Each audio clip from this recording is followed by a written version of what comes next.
Hello and welcome to this week's episode of the Naked Coach Collective. I am your one and only host this week. The ladies are out and about. So today we're going to be talking about the stories we tell ourselves. So what if the thing that got you started is the very thing that is now holding you back? So I want to talk to you about something most coaches won't really admit. And sometimes it's, as an example, you build a business that looks right, it sounds right, it checks all the boxes, but it feels off.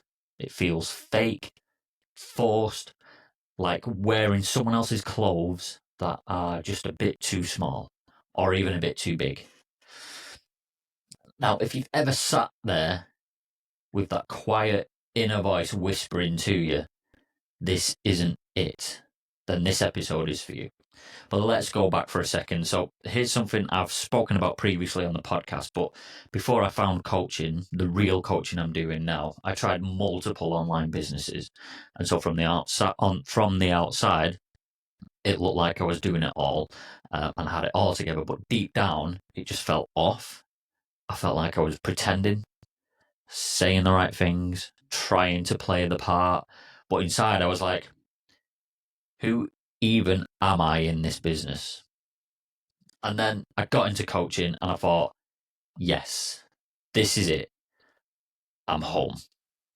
But even then, so my first coaching niche, as some of you will know, was helping people find their purpose and then build a business around that purpose. But even that then started to feel weirdly familiar, like things fell off, like I was pretending again. So it felt familiar, but not in a good way. And so I was mentoring more than coaching. I was giving advice instead of creating transformation. And that fake feeling started to creep in again. But there was this moment that it kind of clicked for me. Everything changed during this challenge that I joined, which was Master Your Message. And the reason I joined that program, Master Your Message Challenge, was purely to try and figure out what my message was. What am I putting out into the world? And so in the middle of that, I stumbled across the Dream Builder program. I swear to God, not that I'm religious, but I swear to God, it felt like it felt like my soul just cracked open. Like this is what I was meant to be doing. And suddenly it all started to make sense. The purpose, the message, the clarity, and the reason the other stuff didn't fit. It was because I was building businesses that were trying to prove I was worthy. Whereas this business I'm now building and now moving forward with, is one built from I don't like using the phrase my truth because there's only one truth, but built from my soul, my purpose, my reason for being. I'll say it, my truth. So what I want to do to kind of illustrate this old story that I talked about at the top of the episode was I want to share something with you, which I've spoken about, but it's something that shaped me way more than I realised, and that was when I was a kid, around 7 to 10 years old. I used to work with my dad on the peat works, basically stacking big blocks of peat, picking them up from there, and moving them to there, and building a wall that's like 50 meters long. Now, one day, as we're going through this work, my dad looks at me and he says, there's a difference between hard work and working hard. And then there's working hard at hard work. Now, I carried that quote around like a badge of honor. I used to even tell it to other people. And so in my professional life, I basically, living up to that, worked my ass off. So evenings, weekends, whatever it took. And it got me places. It got me to a good career, good money, and good success. But my dad's version of hard work was manual labor, not sitting behind a desk, which is what I was doing at that particular moment. And so I then started to view it as though I wasn't working hard enough. And so I would do more and more and more. And then I would eventually start to to burn out effectively. And it made me think. It made me think I had to earn through exhaustion almost.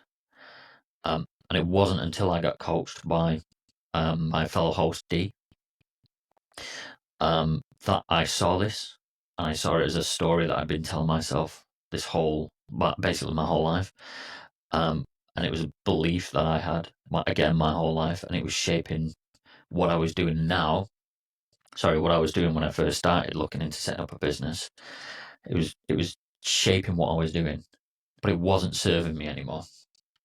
And so let me ask you this. Are you building a business that honors who you are becoming? Or are you still trying to prove your past self was enough?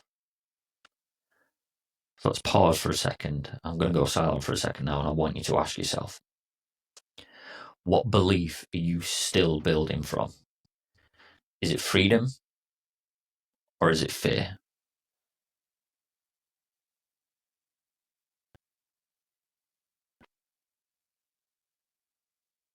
You see, you are not your old story.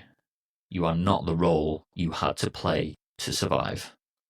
And you damn sure don't need to build a business that keeps you stuck in a version of you that no longer fits.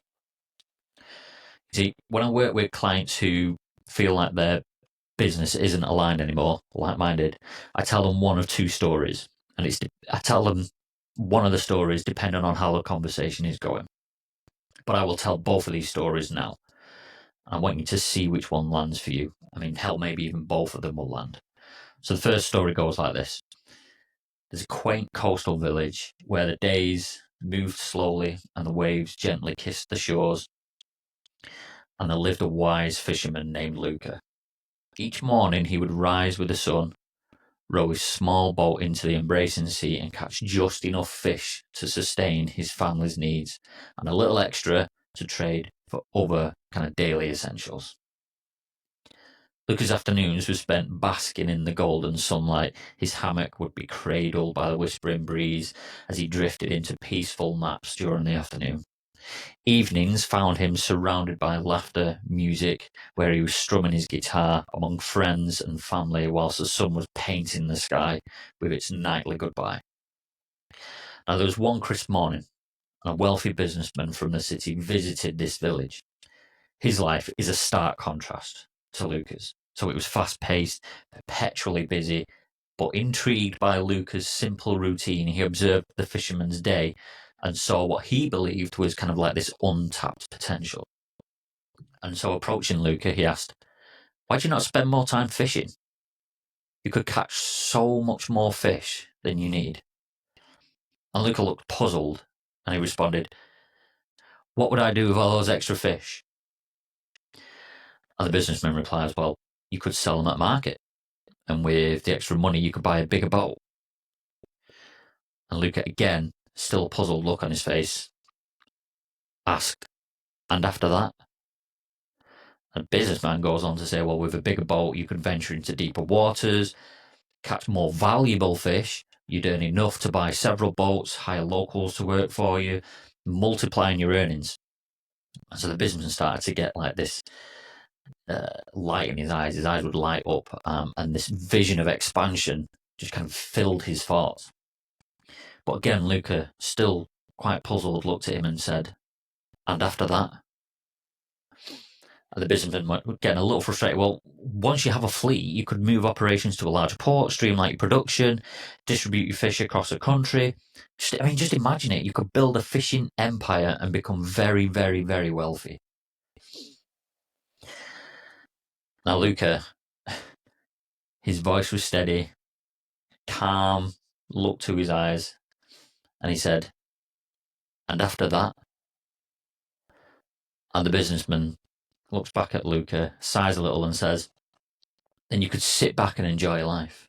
You'd have enough wealth to retire comfortably, spend your days relaxing, travelling, or enjoying your hobbies. Anything you like. Just imagine it. And the businessman had this satisfied look on his face with a huge thought of, I've just laid out the rest of your life to success here. But Lucas smiled softly at him, looked out to the sea that had provided him with so much already, and he turned his back to the businessman and said, "What do you think I'm doing now? My days are filled with peace, my heart with joy, my life with laughter. I fish enough to cherish my life today, not to endlessly chase tomorrow." Now, the kind of teaching point from that story is so many people are chasing what they think is success and not what they know success to be for them. And what they end up doing is, as I did, is they prop their ladder up against the wrong wall, and then they start to climb that ladder. And when they get to the top, they don't like the view when they get there. So it's all about making sure you prop your ladder up against the right wall. Now, the second story it's a lot shorter, don't worry. It's a lot shorter and punchier, and it's again about a businessman, but he washes up on an island. He doesn't know how he got there. He doesn't remember even building the raft that he's currently gripped tightly to. He's gripped so tightly to it because it saved him. And then someone comes walking along the beach on the island and says, "If you want to build a life here, you have to let go of the raft. It's terrifying, but if you never let go of what saved you, you'll never fully live." You see, your old business, your old story, your first version of what it is you started to create, it got you this far, but it might not be what gets you to your next level. Now, some of you may be listening to this and thinking, this is hitting home. Maybe I should start to pivot, but what if things go wrong? You see, this is where fear starts to creep in. So what you need to remember is you're not starting over. You're starting from experience now. You're starting from wisdom. You're starting from clarity. And I get it, it can be terrifying. I've been there and I've done it. Especially when people are watching. When you've built something publicly, it can be terrifying to think about what people would think about what you're doing. But let me tell you, your vision is worth it. And so when I coach people through that fear, I don't just give them a pep talk, I give them tools. Tools that help them move through this fear and take bold, brave, aligned action. And I wish that you could see yourself the way I see my clients when they finally let go of their own raft, their old stories, and they start dreaming again. There's this light that comes back into their face, like you're finally breathing again. And it is so inspiring. So again, if you're sitting there and you're thinking, damn, this is me. If you know you've outgrown your current business, your current brand, your current story, then I want to invite you to my Power of Vision workshop. Link will be in the show notes, but it's where we stop chasing what looks good, what we think looks good, and we start building what feels right. And by the way, when I say vision, I'm not talking about a Pinterest board or a 5-year plan. Yes, those things might help. But what I'm talking about here is a soul-led, heart-pounding picture of the life and business you're meant to be living. The kind that pulls you forward when fear tries to pull you back. So you don't have to keep proving your old self was worthy. You already are. So whether it's the raft you're still holding or the hustle that's trying to drag you back out to sea, you get to choose. This time, build from joy, build from peace, and build from freedom. I see you. And so if you need a mantra for this week, let it be this: I'm not behind, I'm just becoming. And we'll leave it there.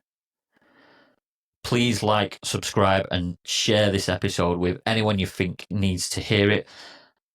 And so remember, folks, be there, be bare, and be naked.